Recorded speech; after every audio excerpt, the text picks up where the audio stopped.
Alhamdulillahirabbil Allahumma sholli ala sayyidina Muhammad wa ala ali sayyidina Muhammad.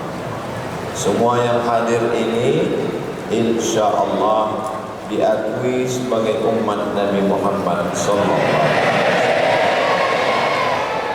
yang diuji Allah dengan penyakit, diangkat penyakitnya, disehatkan Allah SWT. Habib Tojong yang memberikan hadiah lukisan gambar Ustadz Abdul Somad dari kayu daun jati tadi, awalnya mau datang malam ini, tapi karena satu dan lain hal, karena kesehatan, kita doakan bersama mudah-mudahan beliau sehat panjang umur. Dari Pekanbaru ke Kalimantan, potong rambut di Samarinda. Apa tanda kita berteman, selalu bersama di dalam doa. Amin ya Rabbal. Yang sama-sama kita hormati Bapak Gubernur Kalimantan Timur, Bapak Haji Awang Faruk, Gubernur pada masanya. Adapun yang berikut-berikutnya itu pengganti beliau saja.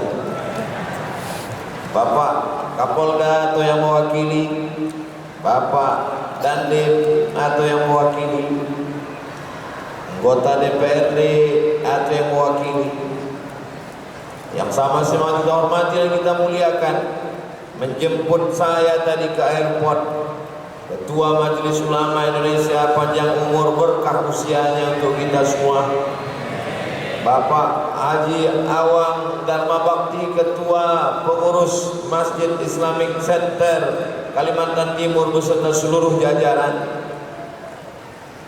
Ketua Tim UAS Kalimantan, Bapak Haji Nadal Shah yang sekaligus Bupati Kabupaten Barito Utara Kalimantan Tengah. Ini kalau saya sapa satu persatu, azan subuh baru selesai. Semua yang hadir, hadirin hadirat, muslimin muslimat, mukminin mukminat, yang belum kawin maupun belum sunat, semuanya dimuliakan Allah Subhanahu wa taala. Ternyata Pak Awang Dharma Bakti menghitung berapa lama saya sudah tidak ke Masjid Islamic Center. 3 tahun 8 bulan 8 hari. Malam ini semuanya tumpah ruah, parkirnya jauh sekali. Saya lihat tadi jamaah memarkir mobil jauh. Mudah-mudahan setiap langkah kakinya menghapuskan dosa dan mengangkat derajat. Langkah yang pertama menghapuskan silap salah mulut, telinga, hati, pikiran. Langkah yang kedua mengangkat derajatnya bersama Rasulullah sallallahu alaihi wasallam. Semua yang hadir ini hadir karena Allah, bukan karena ada suatu apapun.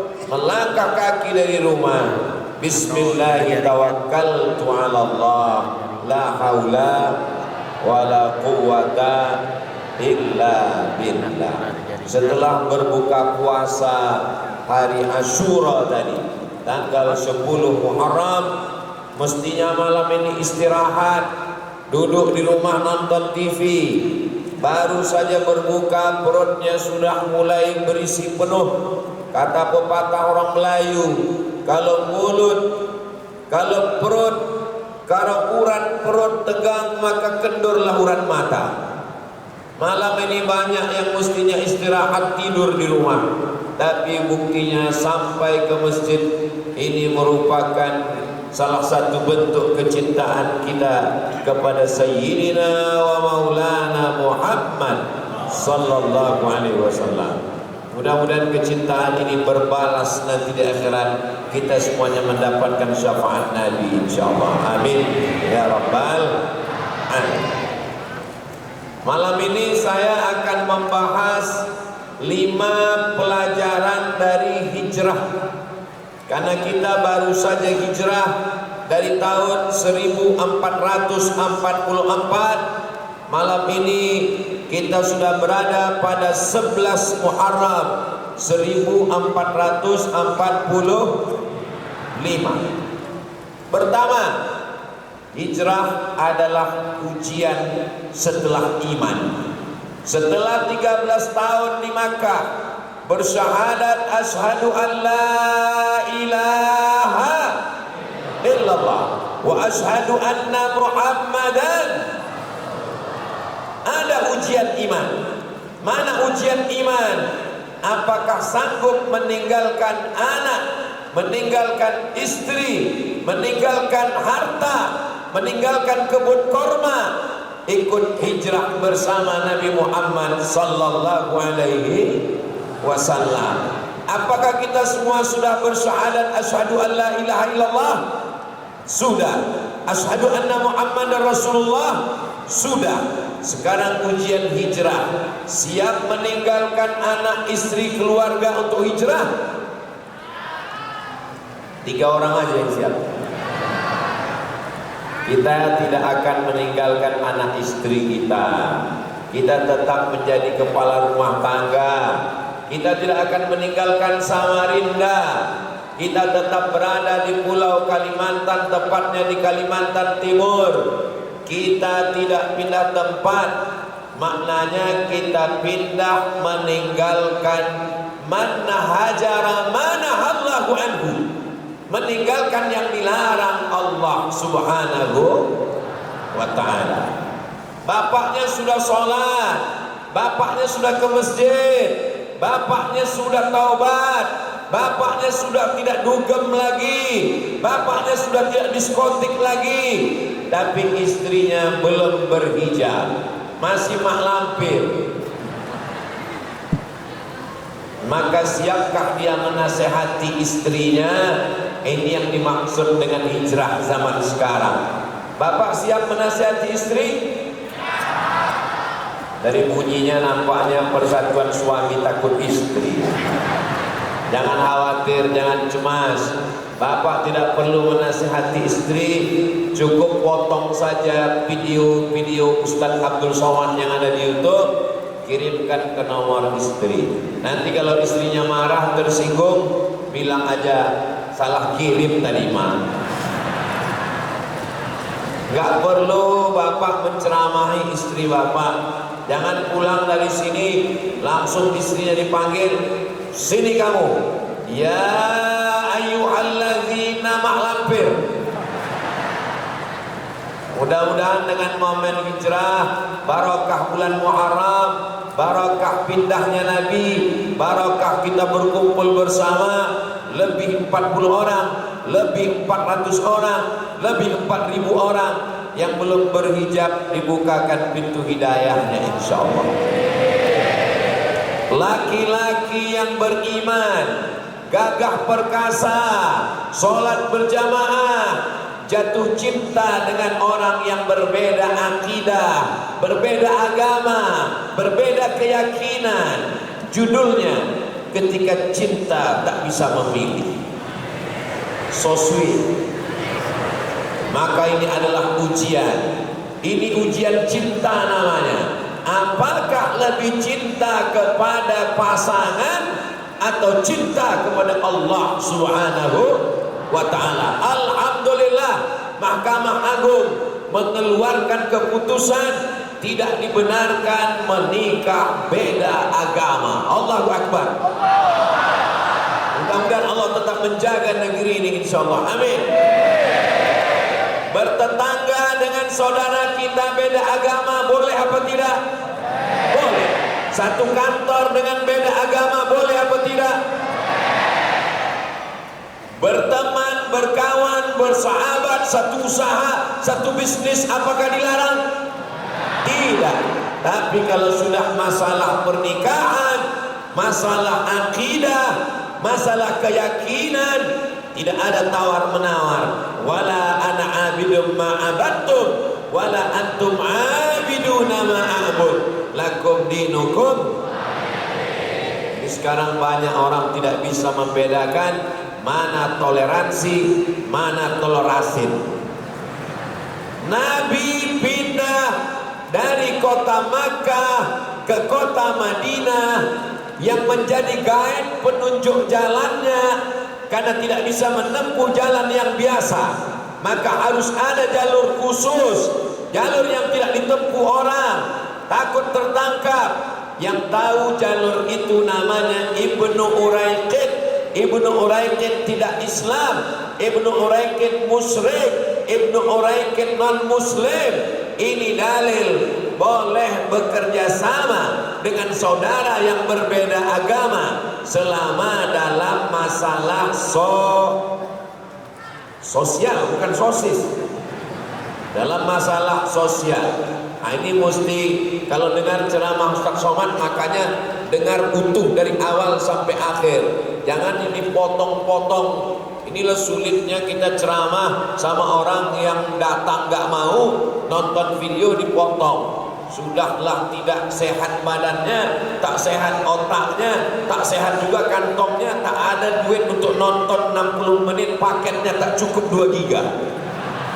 Beda dengan di Samarinda, orangnya datang, paketnya cukup, TV-nya besar-besar, 1, 2, 3, sehingga jamaah yang situ nggak ada yang melihat ke sini, ke layar semuanya. Nggak apa-apa, yang penting suaranya jelas. Saudara saya, bapak, ibu, abang, kakak, adik yang ada di belakang, suara saya jelas? Untuk yang di atas dan yang di belakang, kalau memang jelas, coba angkat tangan kanan. Berarti jelas. Ada juga pernah saya bilang begitu, kalau memang suara saya jelas, tolong angkat tangan kanan, semuanya megang telinga.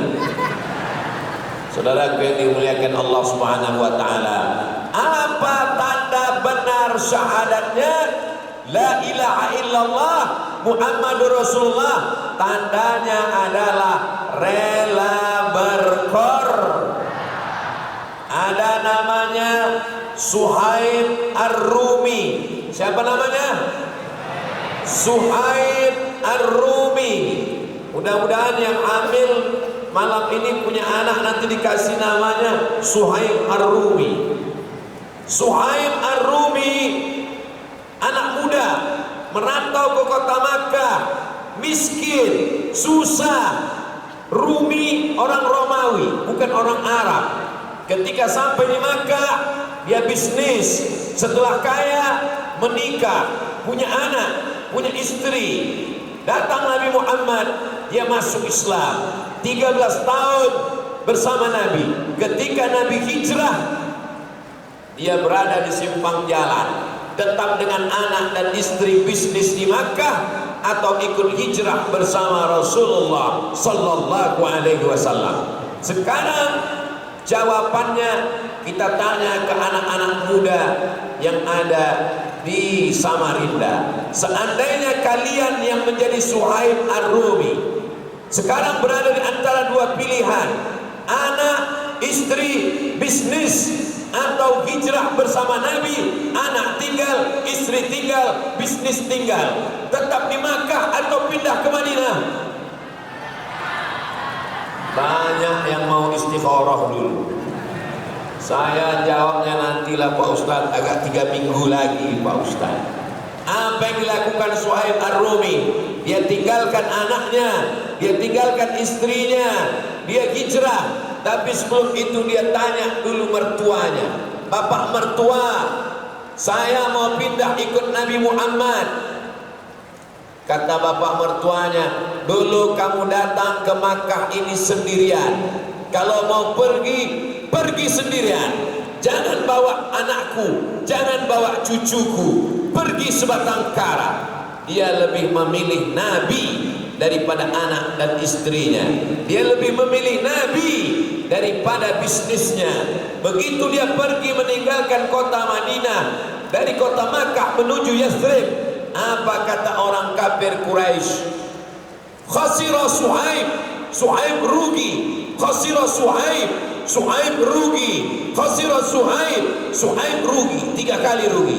Rugi anaknya tinggal, rugi istrinya tinggal, rugi bisnisnya tinggal. Berita itu sampai ke telinga Nabi. Dibalas Nabi 3 kali.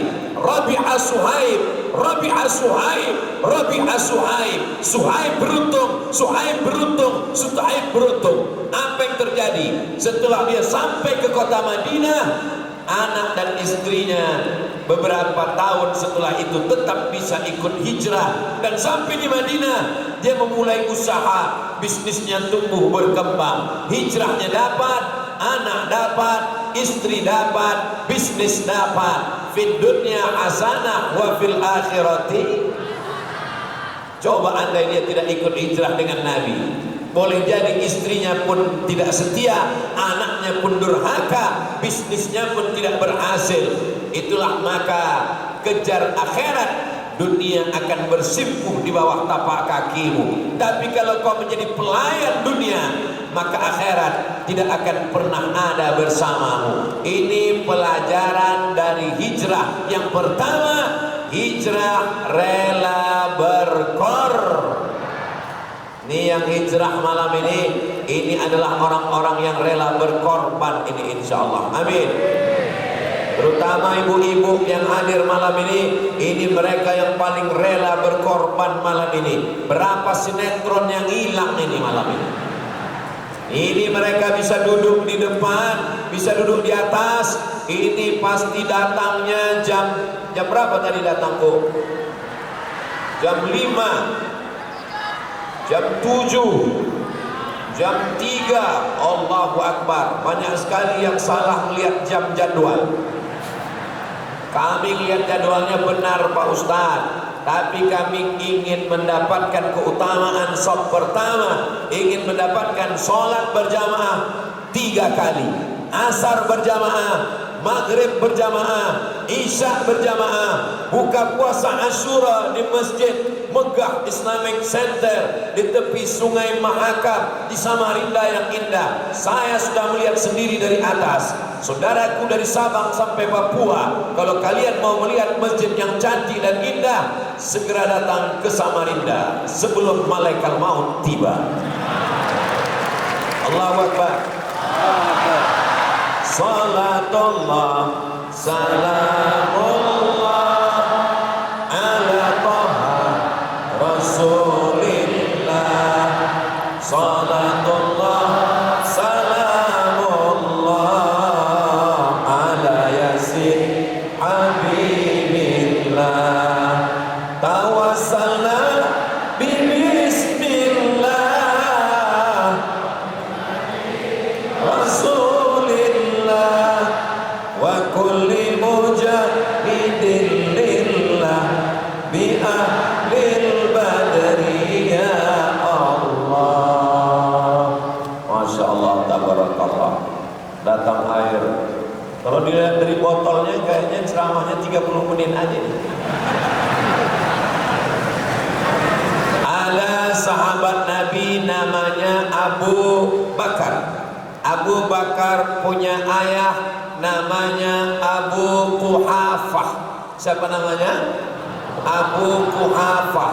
Tadi nama yang pertama Suhaib Ar-Rumi, nama yang kedua Ibnu Uraiqid, nama yang ketiga Abu Quhafah. Tolong ingat nama-nama ini baik-baik, karena ini nanti akan keluar dalam UAS, ujian akhir semester. Abu Bakar punya ayah namanya Abu Quhafah. Yang ingat jawab, yang gak ingat gerakkan aja mulut. Saya gak dengar juga. Abu Quhafah sangat benci dengan Nabi Muhammad, gak suka sama Nabi Muhammad. Dia tahu anaknya Abu Bakar sudah pindah hijrah, maka dia datang menemui cucunya, namanya Asma. Siapa namanya? Asma, pakai alif. Asma. Kalau nggak pakai alif, Asma, sesak nafas. Mohon maaf Bu Asma, jangan tersedih. Datang Abu Quhafah, ngata-ngatain Nabi Muhammad, ngejek Nabi Muhammad. Pasti Muhammad sudah mengambil harta Abu Bakar, pasti emas Abu Bakar sudah dibawa untuk hijrah. Mana emas Abu Bakar? Datang Asma mengambil emas, dimasukkan ke dalam kain, diambil emas, masukkan dalam kain, lalu disuruh pegang sama kakeknya Abu Quhafah. Kakek Abu Quhafah, emas ayah saya Abu Bakar masih ada, kalau nggak percaya pegang. Abu Quhafah megang. Abu Quhafah buta, dia pegang, oh iya masih ada. Padahal emasnya sudah dibawa hijrah bersama Rasulullah Sallallahu Alaihi Wasallam. Kira-kira emas kalau masuk ke dalam kain bisa dipegang, itu pasti besar sekali. Paling tidak 1,5 kilo, setengah ton nggak kelihatan. Kalau cuma emas besar cincin itu apa masuk ke kain? Kecil sekali. Dia pegang seperti batu, masih ada emas di dalam, padahal sudah dibawa untuk bekal hijrah bersama Rasulullah Sallallahu Alaihi Wasallam. Ini saya jadikan sebagai contoh. Saya cuma mau lihat ada isinya apa enggak. Ternyata ada, guys. Di tempat lain gelasnya bagus, kosong. Di Samarinda Islamic Center gelasnya bagus, berisi. Apa isinya? Nanti setelah pulang lihat sendiri. Jamaah yang dimuliakan Allah Subhanahu wa taala, emas dia berikan, anak tinggal, istri tinggal, bisnis tinggal. Siapa lagi yang hijrah? Berikutnya yang hijrah namanya Abdurrahman bin Auf. Siapa namanya? Bukan Abdul Somad, Abdurrahman bin Auf, orang kaya di Makkah. Berangkat dari kota Makkah, pakaian hanya sehelai di badan.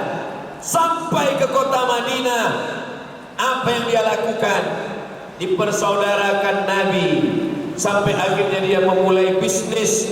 Abdurrahman bin Auf bersaudara dengan orang Madinah, namanya Sa'ad bin Rabi'.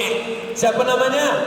Sa'ad bin Rabi'. Dipersaudarakan sampai akhirnya Abdurrahman bin Auf suatu ketika datang berjumpa Nabi, tangannya kuning. Sahabat, biasanya kalau tangannya ada kuning-kuning itu bekas minyak za'faran. Minyak za'faran kalau kena kulit warnanya kuning, harum semerbak, dan dia parfum yang dipakai orang nikah. Makanya nanti kalau bapak pulang ke rumah kuning-kuning tangannya, ibu tanya, ini kenapa? Lalu kemudian Nabi bertanya, hai Abdurrahman bin Auf, ya, itu tanganmu kuning-kuning, min atharis sufrah, apakah kamu menikah? Ya Rasulullah. Kata Nabi, aulim walau bisatin, buatlah kenduri, buatlah walimah, walaupun hanya menyembelih seekor kambing. Seekor kambing di Arab itu undangannya 10 orang. Maksud hadis itu, buatlah walimah, pesta nikah, walaupun yang datang cuma 10 orang. Jadi kalau kamu tadi walimah, ya, apa yang dipotong? Kambing, itu 10 orang. Beda tempat kita, kalau kambing itu bisa untuk 10 RT. Saudara yang dimuliakan Allah Subhanahu wa taala, apa jadinya? Abdurrahman bin Auf meninggalkan keluarganya, meninggalkan hartanya, sampai di Madinah bisnisnya lancar. Abdurrahman bin Auf waktu meninggal dihitung harta warisannya menurut rupiah 4 triliun. Bisa dilihat dalam buku Ensiklopedia Ekonomi Islam yang ditulis oleh Profesor Doktor, lupa pula namanya. Beliau adalah rektor pimpinan tertinggi di sekolah tinggi Universitas Ilmu Ekonomi Syariah Tazkiyah di Bogor, Profesor Dr. Syafi'i Antonio. Betapa ketika kita berkorban diganti Allah Subhanahu wa taala. Jadi momen hijrah malam ini walaupun sudah sampai 11 Muharram, ini untuk membangkitkan semangat kita lagi berkorban untuk agama Allah, insya Allah. Ini acara bisa terwujud begini, ini tentu banyak pengorbanan. Tidak nampak orangnya, tidak disebut dalam kata sambutan. Yang naik ke atas protokol Ustadz Khairil Lubis, lalu kemudian Ketua Islamic Center Ustadz Abdul Somad.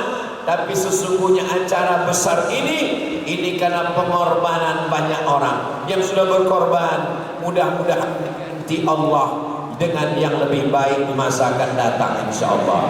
Keluarganya sakinah mawaddah warahmah, anaknya soleh dan solihah. Kalau dia sakit diangkat Allah penyakitnya, diberikan kesehatan zahir dan batin insyaallah. Amin ya rabbal. Kedua, pelajaran hijrah yang kedua. Kenapa Ustaz Somad itu kalau ceramah selalu pakai poin 1, 2, 3, 4, 5, supaya adik-adik yang mahasiswa biasa membuat ringkasan. Saya dulu kuliah gitu, buat ringkasan. Saya kalau baca buku saya ringkas poin 1, 2, 3. Yang mahasiswa biasakan meringkas. Ibu-ibu biasakan bicara fokus. Supaya apa? Supaya ngobrolnya tidak kesana kemari. Dibuat poin-poin. Poin yang kedua, belajar dari hijrah adalah tidak bisa hijrah sendirian. Dia mesti bekerja sama dan sama-sama bekerja. Itulah yang disebut dengan berjamaah. Alaikum bil jamaah. Jadi hijrah itu bukan Nabi Muhammad SAW sendirian, tapi berjamaah. Sama seperti kita berjamaah malam ini. Mudah-mudahan jamaah ini diberkahi Allah. Apa tanda jamaah ini diberkahi Allah?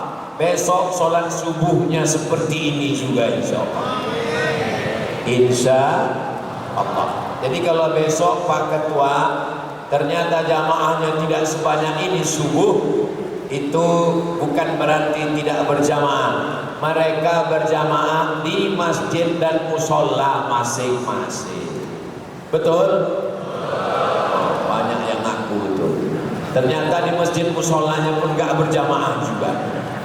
Pas ditanya, kamu berjamaah subuh? Tidak. Kenapa tidak berjamaah? Karena kesiangan, terlambat bangun. Kenapa terlambat? Gara-gara Ustadz Somad. Saya juga yang kena. Makanya nanti selesai tausiah langsung pulang. Jangan selesai tausiah mampir di warung kopi, ngobrol sampai jam 2. Sholat subuhnya tinggal. Istrinya nelpon, kamu lagi di mana? Menuntut ilmu. Itu nggak tanggung jawab saya, Bu. Itu sudah di luar tanggung jawab Abdul Somad. Abdul Somad tausiah paling lama 60 menit. Habis itu doa, anggaplah macet di luar, paling lama 1 jam. Setelah itu pulang ke rumah. Semuanya bernilai ibadah insyaallah. Amin ya rabbal. Poin yang kedua, hijrah itu berjamaah, tidak sendirian. Beda dengan Isra Mi'raj. Isra Mi'raj sendirian. Kalaupun grup tidak banyak. Nabi Jibril Burak cukup, gak perlu rame-rame. Tapi hijrah berjamaah. Siap mengingat nama-namanya? Oke. Yang menggantikan Nabi di tempat tidur, Ali bin Abi Thalib. Siapa? Yang menemani naik ke Jabal Sur, Abu Bakar Siddiq. Siapa? Yang membawa berita hiruk pikuk di Makkah, siang di Makkah, malam naik ke atas, Abdullah bin Abi Bakar. Siapa?